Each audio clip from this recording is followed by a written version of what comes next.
નમસ્કાર, મનસુખભાઈ માંડવિયા.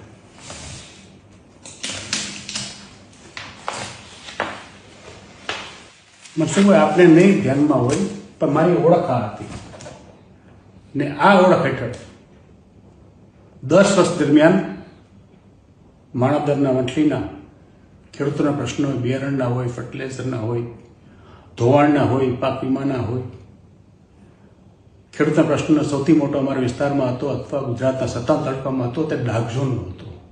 તે dark ઝોનનું movement 3 વર્ષ સુધી ચલાવ્યું હતું. ડાર્ક ઝોન ઉઠાવ્યું હતું. તે જુનાગઢ માટે 600 કરોડનું અભિયાન સરકાર પાસે પાછા લેવાના, જુનાગઢમાં લોકશાહી અભિયાન ચલાવ્યું આખા જિલ્લામાં, ને આ સિવાય જુનાગઢના ગરીબો વંચિતો માટે એક BPL સહાયતા અભિયાન ચાલુ કર્યું હતું. તે અભિયાન સોમનાથમાં, જુનાગઢમાં, પોરબંદરમાં, રાજકોટમાં, જામનગરમાં 5 થી 6 જિલ્લાની અંદર 21 તાલુકામાં આખું અભિયાન ચલાવ્યું હતું.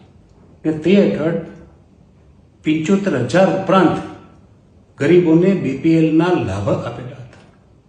આ મારું કામ હતું, આ મારી ઓળખ હતી. તેની ઉપર ભારતીય જનતા પાર્ટીએ પોતાની ઓળખ લગાડી દીધી. ને આટલી હિંમત, તાકાત કે તેવડ તમારામાં હોત તો ચૂંટણી પહેલાં કે ચૂંટણી દરમિયાન બોલવાની જરૂર હતી. આપનો આભારી. જવાહર ચાવડા.